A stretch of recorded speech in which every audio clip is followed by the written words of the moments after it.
possamos sair daqui edificados, cheios, Pai, da tua bondade, Amém. da tua sabedoria e do teu conhecimento. Seja presente com cada um de nós, Pai, derrama o teu amor na condição deste lugar. Nós oramos abençoando, Pai, o nosso pastor para falar, profetizar através da tua palavra. Nós oramos em teu nome, Jesus. Amém, Senhor. Amém. Irmãos, esse texto que a gente acabou de ler, o finalzinho do capítulo 3, o primeiro versículo do capítulo 4, ele coloca a relação entre o cristão e o trabalho. Quando a gente leu aqui, a gente leu duas posições profissionais, dois status profissionais aqui. Quais foram os que a gente observou aqui no texto, irmãos? Servos e senhores. Se a gente trouxer isso para a norma culta da língua portuguesa nos dias atuais, a gente chamaria de quê? Patrão e empregado, chamaria de empregador e funcionário. A gente tem inúmeras possibilidades. E nós temos duas posições aqui. Alguém que está numa posição de administração e alguém que está na condição operacional aqui. Correto? O que é importante a gente compreender? A gente precisa compreender que patrão e empregado e o cristão, entendendo, a gente conversou nos primeiros capítulos de Colossenses, que esse cristão, ele compreendeu que ele está debaixo de uma nova natureza. Se esse cristão compreende que ele está debaixo de uma nova natureza, então ele não vai, enquanto empregado, que o primeiro bloco fala de empregado em relação ao Senhor, não é isso? Em relação ao patrão. Ele não vai nessa posição rivalizar, ele não vai nessa posição criar rixas, criar animosidades, gerando algum tipo de dificuldade para o seu patrão, para o seu empregador ou para o seu chefe. É importante a gente compreender, olha a anotação aqui registrada. O coração da velha natureza, ele busca vantagens pessoais o tempo todo. O normal para a natureza da gente é quando a gente está trabalhando na empresa que a gente atua, só para eu saber aqui, quantos são empregados de alguma empresa aqui, CLT e tal. Então a gente que é empregado, que tem carteira assinada e tem um chefe a quem se reportar, é importante a gente enxergar que na nossa natureza, em Adão, a nossa natureza adâmica, ela vai procurar agradar a um chefe por causa de vantagens pessoais que a gente poderia obter numa boa relação com esse empregador. Isso é o Adão, o velho Adão dentro da gente. Diante disso, a gente acaba tendo frustrações, a gente pode criar ressentimento com o patrão, ressentimento com o chefe, e a gente pode até desenvolver uma relação de violência com esse patrão. Quando eu digo violência, eu estou dizendo necessariamente violência física ou não, gente? Essa violência ela pode ser muitas vezes velada. Aquele olhar de opressão, aquele olhar de julgamento, aquele olhar de desprezo, descontentamento. E o que a palavra está nos ensinando aqui em Colossenses 3? A palavra está trazendo para a gente que o próprio apóstolo Paulo, ele está indo contra esse sistema romano. Uma coisa que é importante a gente saber, que em Roma, quando Paulo escreve isso, no Império Romano, a cidade de Colossos estava dentro do Império Romano, o que Paulo está considerando? Que era a coisa mais comum senhores terem escravos, esses escravos serem subjugados, e quem está sendo subjugado tende a reagir como? Em paz ou tende a reagir com agressividade, irmãos? Tende a agir com extrema agressividade e indignação. E Paulo estava ciente disso. E é importante a gente compreender que Paulo não está apoiando o sistema de servidão. Ele não está olhando para o escravo e dizendo para o escravo assim, fica na tua e aguenta aí que está certo. O teu patrão te oprimir, é isso mesmo, ele está certo. Não é isso que Paulo está fazendo. O que Paulo está fazendo é dar instruções a mestres, que seriam os senhores e aos escravos, para que, se eles são cristãos, que eles vivam uma nova relação entre senhor e servo. Que eles vivam uma nova relação entre empregador e empregado, entre chefe e funcionário. O que o apóstolo está fazendo é que ele está dando instruções que vão desmantelar uma estrutura injusta de trabalho. Eu quero repetir isso aqui. O que Paulo está trabalhando são instruções para desmantelar a injustiça no trabalho. Deixa eu te fazer uma pergunta. Quando a gente pergunta aqui num culto como esse, culto público nosso, nossa reunião, encontro da família, sobre alguém que foi subjugado, foi tratado como escravo, mas decidiu se posicionar de forma diferente no Antigo Testamento, de quem você lembra? De cara. De José. Ou seja, a opressão imposta sobre mim não determina como eu me comporto. Porque o que define como eu me porto é o que a Escritura me ensina a viver.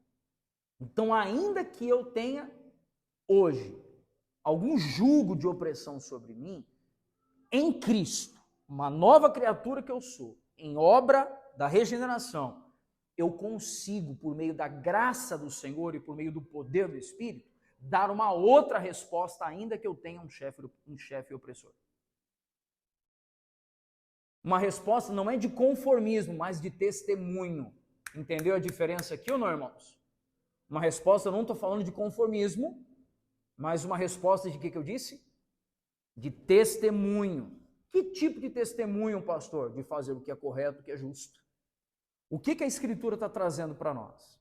Que quanto aos servos, aos funcionários, o empregado cristão, ele deve ser uma pessoa confiável. Então, quando a gente é um funcionário, quando a gente é um empregado, o desafio que o apóstolo está ensinando para a gente é para que nós sejamos confiáveis. E o que é ser confiável, gente?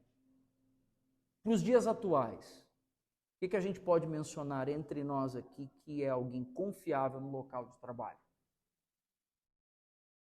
Fala para mim aí.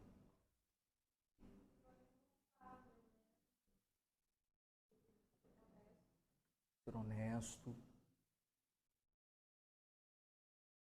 Sabe o que é alguém confiável? Primeiro, irmão, é alguém que conclui aquilo que começou. Quem estiver tomando nota aí, isso é uma informação importante, irmãos. O que é um profissional confiável, um funcionário confiável? É quando eu entrego algo na mão dele e eu falo assim, cara, resolve isso daqui para mim. E ele vai dizer, eu vou resolver isso daqui em 6 horas. Se ele não for dar conta, quando der 5 horas, ele vai ligar e vai dizer assim, vou precisar de mais 2 horinhas. Então esse é um profissional que ele é confiável em seu local de trabalho. E sabe qual é o maior desafio para nós cristãos? É porque em uma empresa, irmãos, eu sou professor, tenho as minhas falhas como profissional e tenho outros amigos ali no local de trabalho que também professam a fé cristã, tudo bem? Sabe qual é o nosso desafio? É que muitas vezes há outros profissionais que são muito mais confiáveis do que nós. E isso não é um bom testemunho para o cristão. Eu não estou falando sobre competência, porque certamente vai existir gente melhor que a gente. Consegui ser claro nesse exemplo aqui ou não, gente? Não estou falando sobre competência, porque de fato sempre vai ter alguém melhor que a gente, ponto. Tudo bem? Como eu sempre comento assim entre os irmãos aqui, eu sou um professor de química qualificado, mas eu não sou o melhor da nossa equipe. Então tudo bem não ser o melhor da equipe, mas quando é para resolver um problema, o meu chefe precisa lembrar que tem a minha ali no meio. Faz sentido o que eu estou falando ou não, gente? Porque eu sou um profissional confiável. A Escritura, ela está apontando para esse tipo de gente. Ele precisa trabalhar com alegria, com integridade e dar o melhor do seu tempo, do seu esforço e do seu talento na sua atividade. E aí tem um ponto-chave que Paulo colocou. Sem precisar ser vigiado ou cobrado.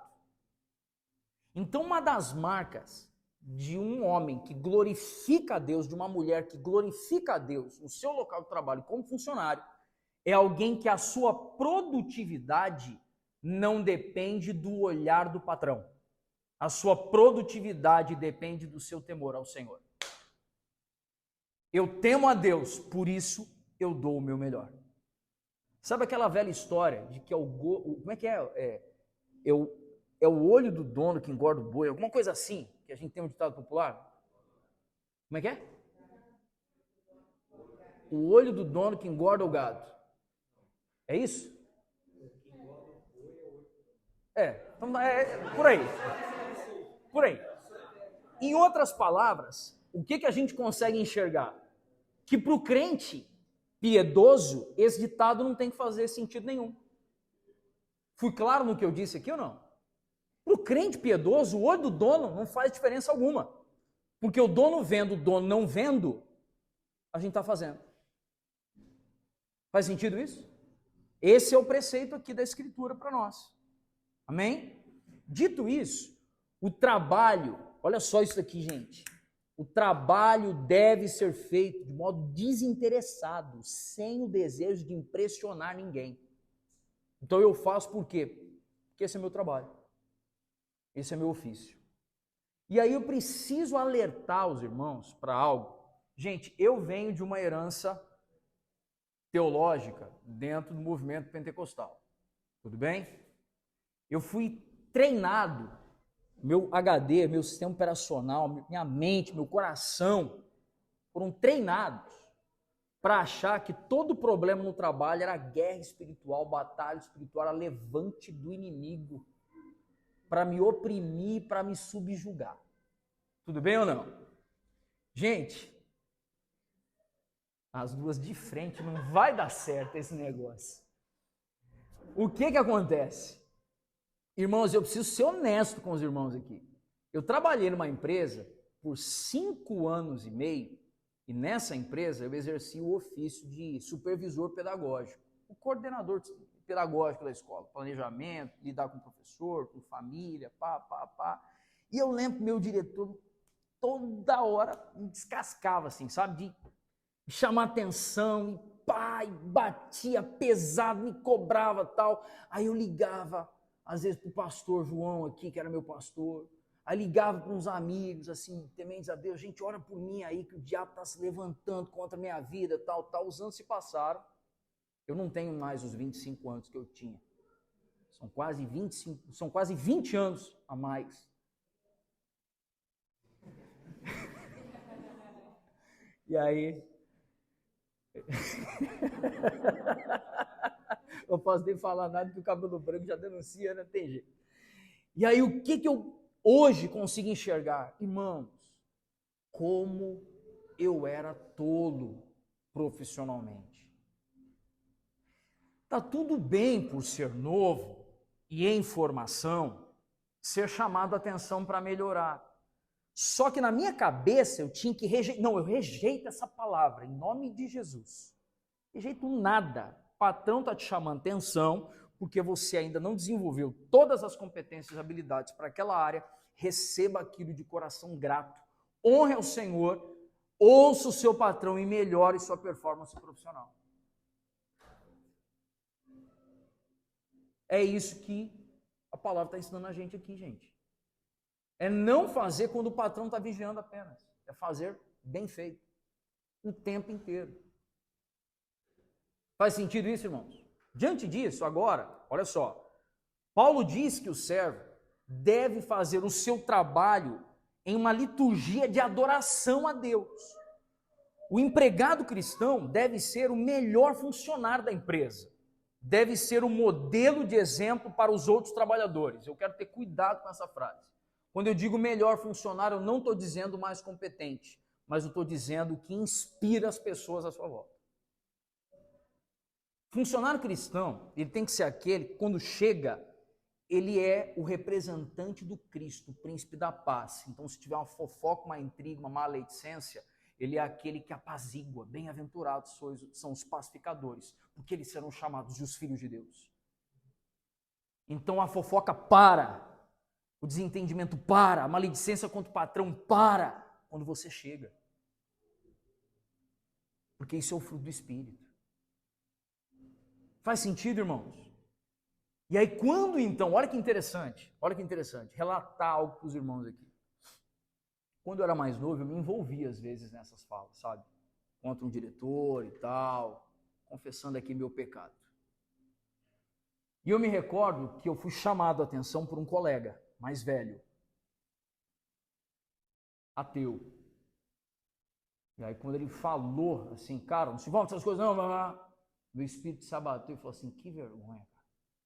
Eu tenho que ser chamado a atenção por alguém que nem reconhece a existência de Deus.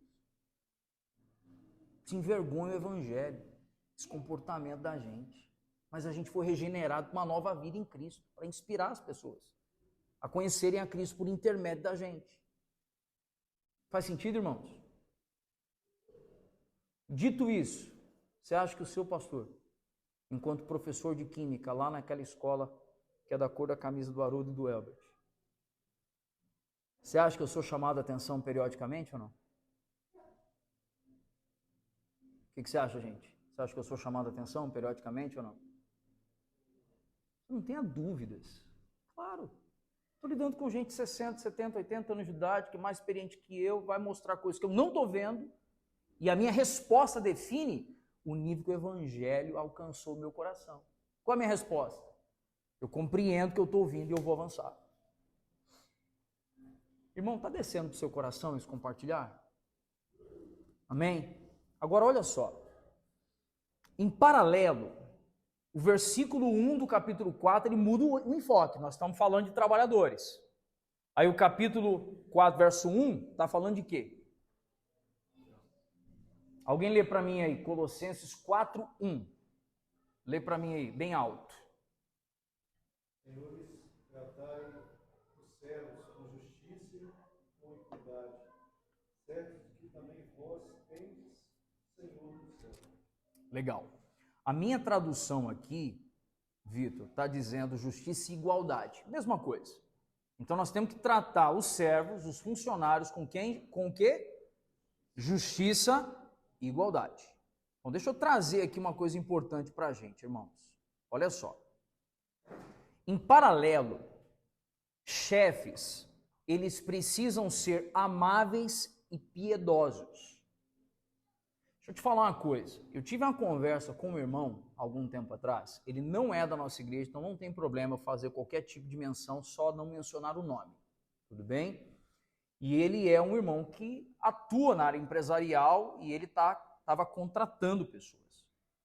E ele entrou numa conversa assim de, cara, e como é que eu vou fazer para contratar? Eu falei, olha só, deixa eu te explicar uma coisa. Para mim, a primeira coisa é, assim como Cristo é o nosso Senhor e Ele trabalha sempre nos guardando, nos protegendo, nos suprindo, você como empregador, você precisa ser um homem que remunere justamente com base na competência, na qualificação e na função que a pessoa exerce, não quanto a pessoa talvez está precisando receber. Aí ele me explica. Falei, você vai contratar um cara que você sabe que o mercado dele é para ganhar R$5.000. Você não vai pagar para o cara 2 só porque ele ganha 1.500 na empresa que ele está hoje e R$500 você traz ele. Porque isso seria um patrão injusto. Se você sabe que a função dele é para ganhar 5 e só porque o cara ganha 1,5 você vai oferecer 2, você não está sendo um cara justo com aqueles que você está contratando. Aí ele, pum, glória a Deus, cara. Primeira vez que eu ouvi alguém falando assim com... Tomei ela jugular agora. Pá, tomei ela cruzada de direita. É isso, cara. Por quê? Agora vamos lá. Hernandes Dias Lopes escreveu em um de seus livros o seguinte: Paulo está combatendo a cultura de exploração, chefes e patrões, empresas, pois a prática da exploração produz danos severos. A exploração, primeira coisa que o Hernandes coloca, a exploração desagrada a Deus, porque Deus não explora ninguém. Tudo que Deus espera de nós é como um ato voluntário. Amém, queridos? Então a exploração, Olha como isso norteia a gente. Primeiramente, desagrada a Deus. Segundo, produz transtornos sociais. Por que que produz transtornos sociais? Porque começa a haver, e isso daqui nós não estamos falando, gente, aqui, e isso daqui eu já vou bater de cara para a gente não confundir, nós não estamos falando em socialismo, não estamos falando em comunismo, não estamos falando em contra a propriedade, muito pelo contrário, porque a lei em Israel nos ensinou que havia ali propriedade privada, amém, queridos? Mas a palavra está sendo clara ali em Colossenses, dizendo que o patrão, ele precisa agir de modo justo, piedoso e íntegro para com os funcionários. Dito isso, se você está empreendendo e tem pessoas aos seus cuidados, que esse conteúdo da Escritura inspire você. Olha só isso daqui que Hernandes diz. Primeira, a exploração faz o quê? O que eu disse aqui? Primeira coisa, desagrada a Deus. Segundo, produz transtornos sociais. Por que produz transtornos sociais? Porque gera uma pessoa com uma baixíssima renda, enquanto o outro está com uma alta renda, para além daquilo que ele precisa. Porque ele pode ter uma boa renda, e o Senhor certamente abençoa homens que cuidam do órfão, da viúva, do necessitado, do estrangeiro. Amém ou não? Terceira coisa, e é um atentado contra o senhorio de Cristo. Olha o que o Hernandes escreveu, gente. Que a exploração é um atentado contra o senhorio de Cristo. Por quê? O finzinho do versículo 4 diz: lembre que vocês também têm um Senhor no céu. O que é que você está entendendo? Ele está trazendo o senhorio de Cristo. Então, um chefe explorador, ele está atentando contra o senhorio de Cristo. Olha como isso é grave. E aí, diante disso, olha só, o que o Hernandes vem e fala. Salários incompatíveis, carga horária abusiva, encontrar brechas na lei a fim de não pagar o que é justo, não ser claro no vínculo, não ser claro no estabelecimento do vínculo profissional, formal ou freelancer. Gente, o Hernandes, nos comentários que ele foi redigindo, ele falou sobre algo aqui que me lembrou de uma situação. Eu tive um empregador, alguns anos atrás, que ele descobriu uma brecha na lei. Quem é CLT geralmente recebe o ticket de alimentação, não recebe? A gente não tem um ticketzinho? Cada empresa tem o dia de depositar esse ticket. Para os professores, sempre foi no dia 5, não era quinto dia útil, era dia 5 para os professores. E aí um raio de um diretor descobriu uma brecha na lei que ele pode pagar até dia 15. Beleza? E aí esse cara fez o quê? Botou pagar dia 15. Porque ele deixava o dinheiro render, e aí quando ele ia pagar, ele ainda tinha um rendimento que ficava um lucrozinho a mais para ele. Deixa eu te fazer uma pergunta. O que produziu na categoria dos professores? O que você imagina? Nó. Aí sabe o que aconteceu? Pacote de prova, o professor tem 2 semanas para entregar, beleza? Eu já não corrijo prova, tem muitos anos que eu trabalho só com o 3º ano pré-vestibular, mas para quem é professor de séries iniciais até 1º e 2º ano de ensino médio, tem muita prova para corrigir, tem 2 semanas para entregar. Aí os professores fizeram um combinado, eles usariam as 2 semanas e entregariam sempre no último dia. Só que quando entregava todo mundo no último dia, aí a coordenadora tinha uma pilha de provas agora para revisar tudo de um dia para o outro. Não, mas não sei o que. Aí os professores chegaram. Gente, eu não fiz parte disso, tá? Mas os professores chegaram e falaram assim: ué, nós só estamos trabalhando com base no regulamento interno da empresa, que me dá 2 semanas para entregar. E aí a coordenação levou para a direção esse problema. Quando a coordenação levou para a direção esse problema, eles entenderam que eles estavam agindo de forma abusiva com seus professores. Faz sentido isso ou não, gente? Estou contratando alguém. Qual o vínculo empregatício? Defina isso. Tem que pagar INSS, tem que pagar seguro, tem que pagar isso daqui, tem que pagar taxa. Seja claro. Isso protege você e isso é bom testemunho. do senhorio de Cristo. Todos os irmãos compreenderam essa parte aqui, irmãos? Amém ou não? Amém? Isso daqui, norteia ou não norteia a gente? Não é? É a Escritura. Vamos avançar? Pega lá o verso 2. Oi, filha. Pode?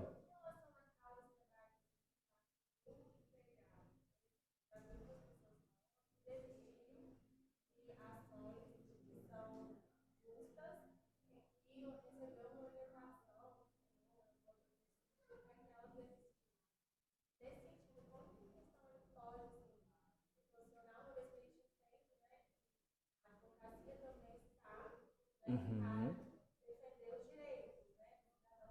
Legal. Legal, porque eu e o Gabriel tivemos uma conversa há uns meses sobre isso, né, Gabriel? Não foi? Vamos lá. Regra básica de teologia sistemática é que a Bíblia explica a Bíblia.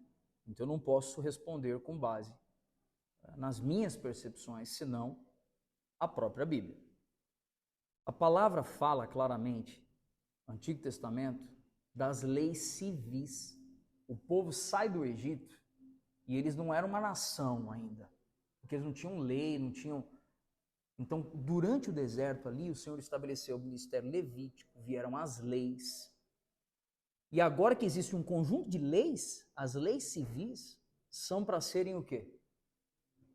Obedecidas. Agora vamos lá. Qual é o limite?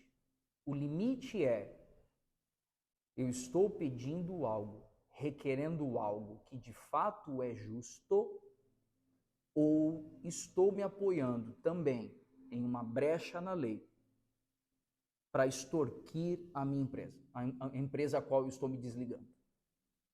Esse é o limite. Se há no meu coração um ímpeto de extorsão, assim, tentar arrancar um pouco mais ou do que é justo, trazer um testemunho para vocês aqui breve. Elineto sofreu uma batida, se envolveu numa colisão há uns 10 anos atrás. Um caminhão pegou a porta dele, foi arrastando o carro. Foi um livramento de Deus, que estava ela e Samuel atrás, pegou a porta dos dois. Samuel era pequeno. E aí nós tivemos que entrar num litigioso. E eu lembro quanto que nós pedimos na época. Nós pedimos R$879. O que é isso, pastor? Por que isso? Porque nós pedimos o valor da franquia no processo. A gente só queria ensinar a pessoa que colidiu que ela não deveria ter fugido do lugar e ter deixado a minha esposa e meu filho lá. Deveria ter prestado socorro. Ah, mas vai pagar em 10 vezes? O cara quer pagar em 10 vezes. Não tem problema. Meu objetivo não era tirar as calças do cara, deixar ele sem roupa, sem dinheiro para nada. Não. Eu só queria que ele pagasse o que era justo, para que ele não fizesse aquilo com nenhuma outra mulher na vida dele.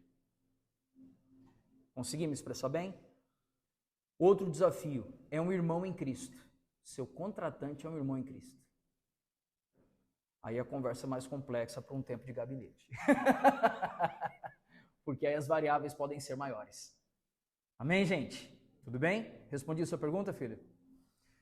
Vamos lá para o verso 2.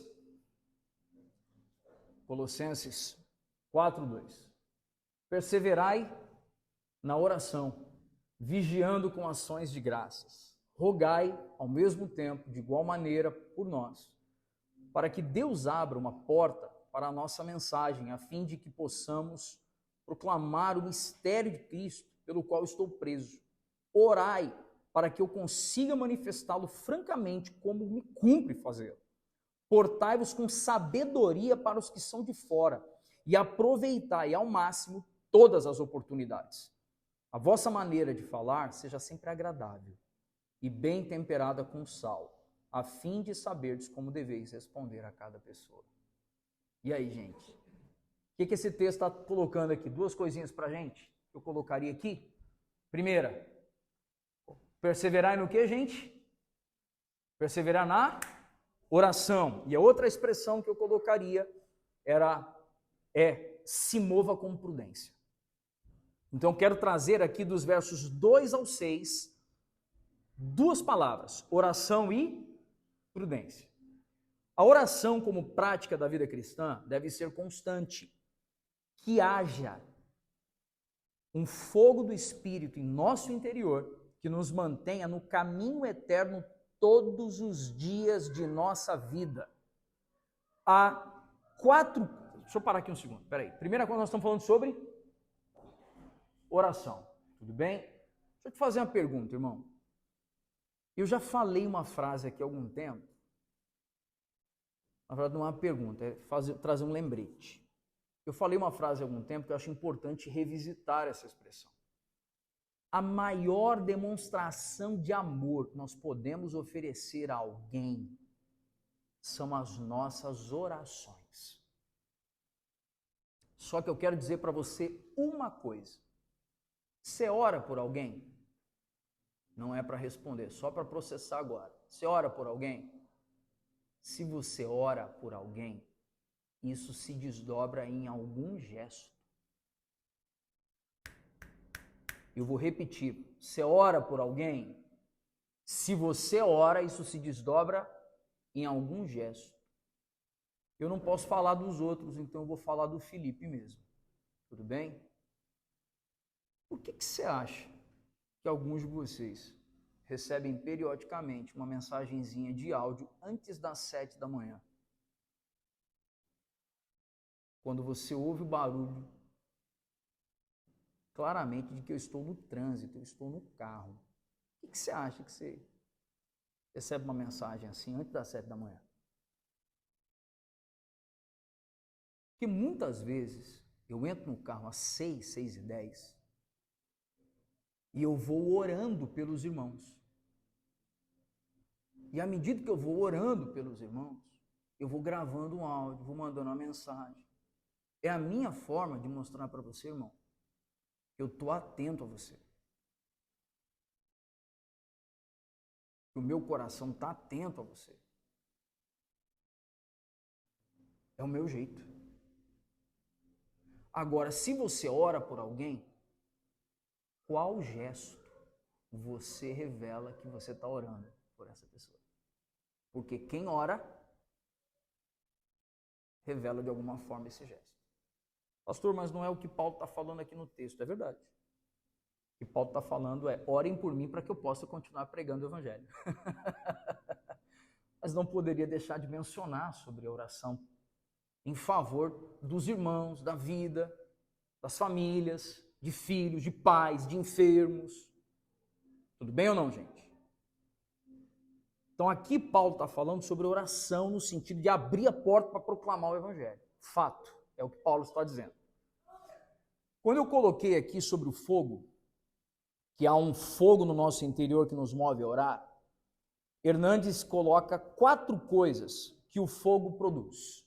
Quais são essas 4 coisas que o fogo produz? Primeiro, o fogo aquece.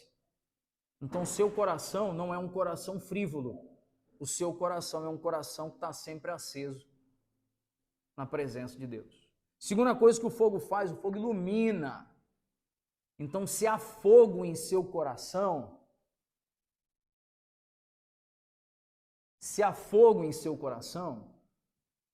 há luz, há verdade. Você vive na verdade. Se há fogo em seu coração, o fogo purifica. Então a gente vai abandonando velhas práticas e avançando para novas. Gente, se há fogo de Deus no nosso coração, o fogo, uma outra característica que ele espalha. Primeiro, o fogo aquece. Segundo, o fogo ilumina. Terceiro, o fogo purifica. Quarto, o fogo se espalha. Uma pessoa em chamas, Rick Joyner, em seu livro Mundo em Chamas, costuma dizer que não precisamos anunciar um incêndio, o veremos à distância. Já ouviram essa expressão? Porque quando uma pessoa está em chamas de oração, em chamas de amor por Jesus, em chamas de amor pela igreja, em chamas de amor pelos irmãos, isso é simplesmente desnecessário anunciar, porque ninguém precisa anunciar que há um fogo, porque ele se alastra. Diante disso, e a gente não está no momento coach, nós estamos pregando o evangelho, O coach diria, colhe em alguém que vive em chamas, né? Mas o pastor vai dizer, você que está em chamas, esteja se aproximando de irmãos ao qual você pode servir, para aquecer o coração desse irmão também. Amém, gente? O evangelho é sobre isso. Paulo encoraja também a segunda parte, eu falei que é oração e o quê? E se mover com prudência, com sabedoria. Paulo encoraja os colossenses a manifestarem um testemunho poderoso e atrativo aos não cristãos. O falar temperado com sal. Gente, o que é um falar temperado com sal? E aí?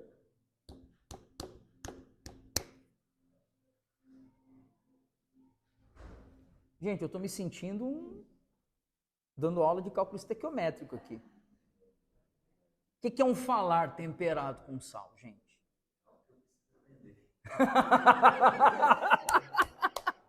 Muito bom. Eu também, Harolds. Eu também. Irmãos, o que seria um falar temperado com sal? Joga aí. Olha, não sei não, mas deve ser falar mais racional.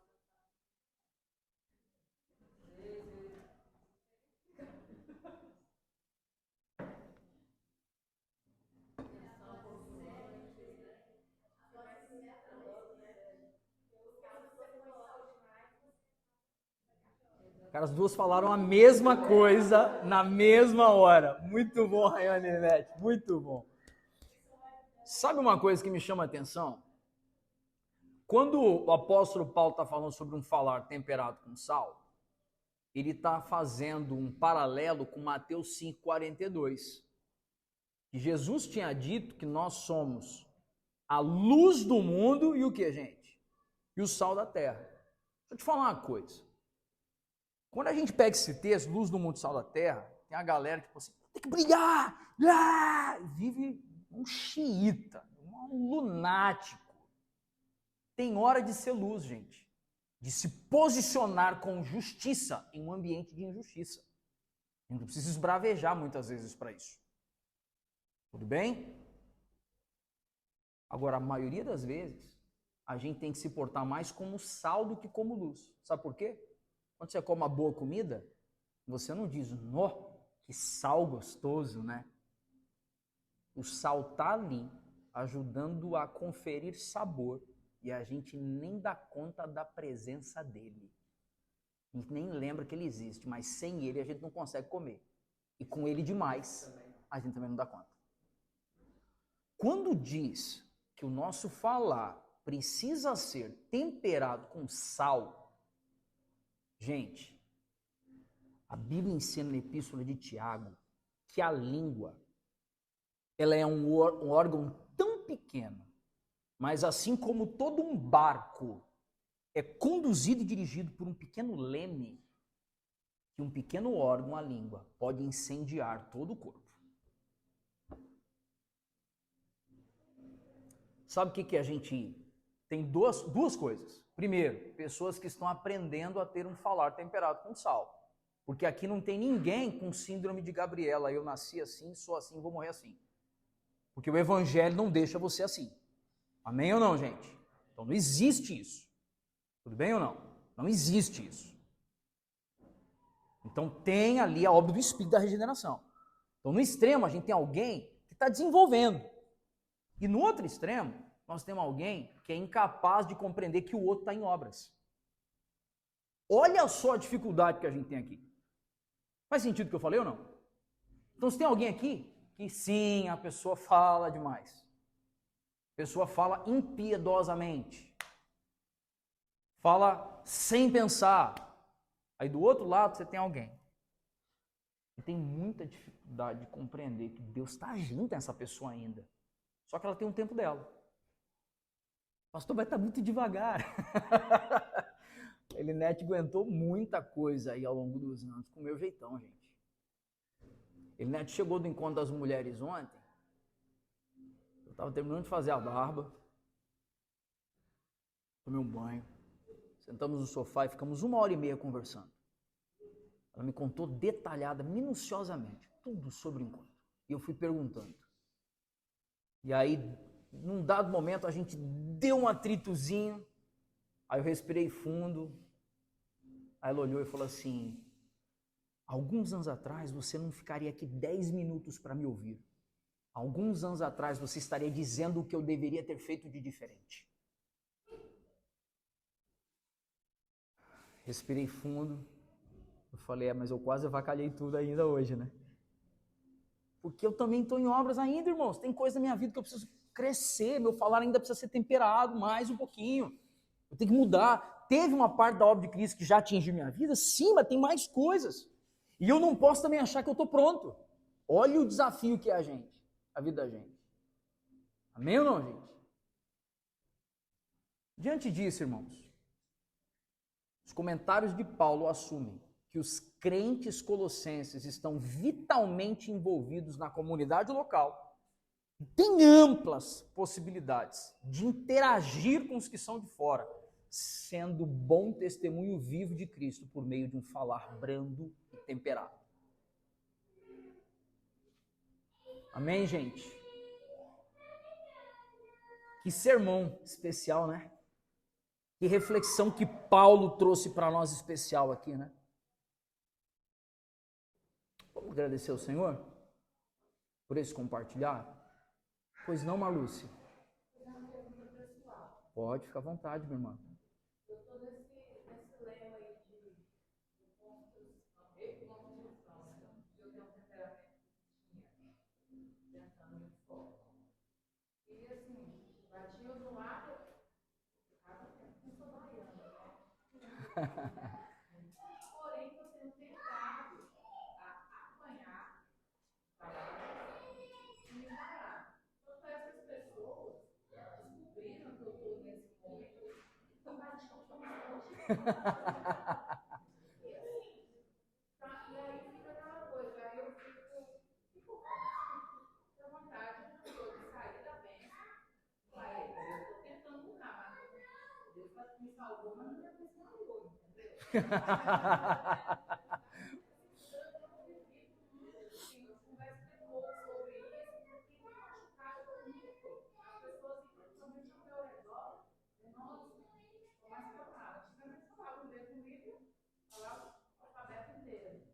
E aí não, as pessoas têm batido constantemente, entendeu? Eu tenho uma dificuldade muito grande quando tentam me atingir através dos meus filhos, falando dos meus filhos, entendeu? Eu tenho apanhado muito por algumas pessoas e tenho permanecido calada. Porque eu acho que eu estou errando. Marlúcia, primeiro eu queria dizer algo para você. Você está em Cristo. Por estar em Cristo, você já é uma nova criatura.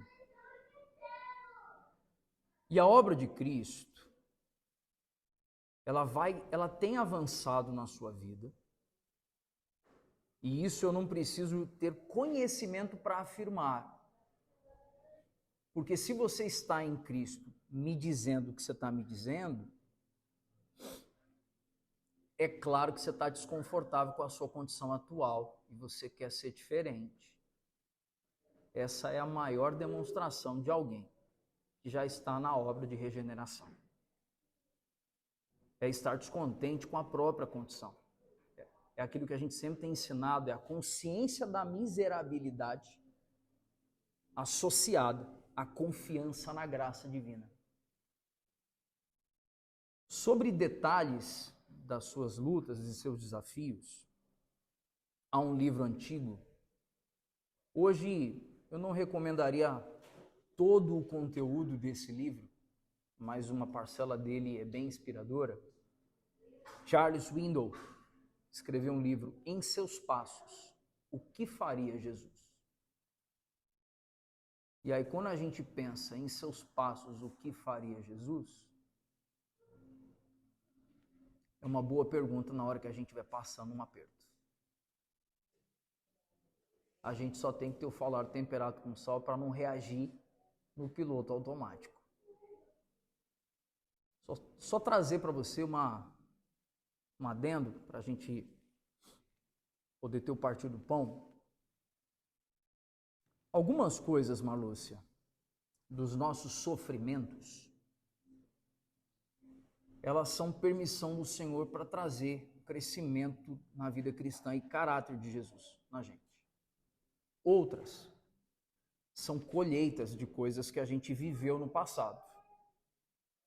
Onde mora a sabedoria?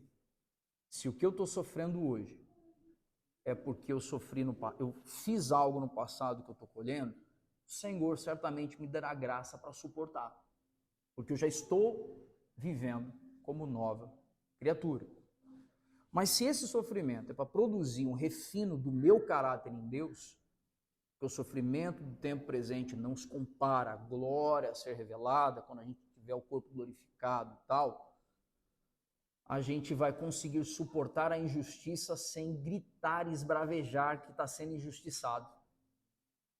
A W. Tozer, em um dos seus livros, escreveu para a gente que quando a gente está sendo injustiçado, e a característica da injustiça é eu não errei, mas tem alguém fazendo injustiça. Porque se eu errei e alguém está criando problemas, aí é outro nome, é outra coisa. Mas se eu estou sofrendo injustiça e eu levanto a mão e grito injustiça, a W. Tozer diria, você perdeu uma bela oportunidade de, assim como Cristo suportou a injustiça calado, a fim de ser aperfeiçoado, nós estamos perdendo a oportunidade de sermos aperfeiçoados quando somos injustiçados. Óbvio que eu não estou falando, Rayane, sobre direitos civis. Tudo bem? Ficou clara essa distinção? Amém, filha? Amém, irmãos? Vamos orar? Não tem uma palavra de oração nesse momento?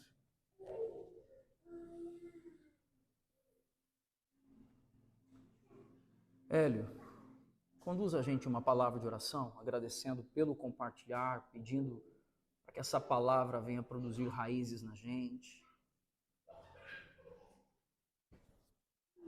Senhor Deus, maravilhoso, nós queremos agradecer por mudar a tua palavra para agora para nós. Queremos, através do que foi dito aqui, Pai, compartilhado compreender um pouco mais do teu coração, um pouco mais daquilo que o Senhor deseja para nós. Nós somos extremamente gratos por ti, por isso. Através, Deus, da leitura da palavra, nós podemos enxergar, Pai, onde nós estamos pisando, enxergar como está a nossa vida, avaliar, Pai, e permitir que a tua obra de regeneração nas nossas vidas, Pai, continue e prospere a cada dia. Muito obrigado por isso. Nós temos que te agradecer pela oportunidade, Pai, de conhecer a Ti, de termos a esperança que é estarmos ligados a Ti. Isso é maravilhoso. Falamos que o Senhor possa abençoar no nosso momento da glória, Pai, de possamos tirar do pão, Pai, de partir do pão, e o Teu nome seja glorificado em lugar mais uma vez, em nome de Jesus. Amém. Amém, irmãos?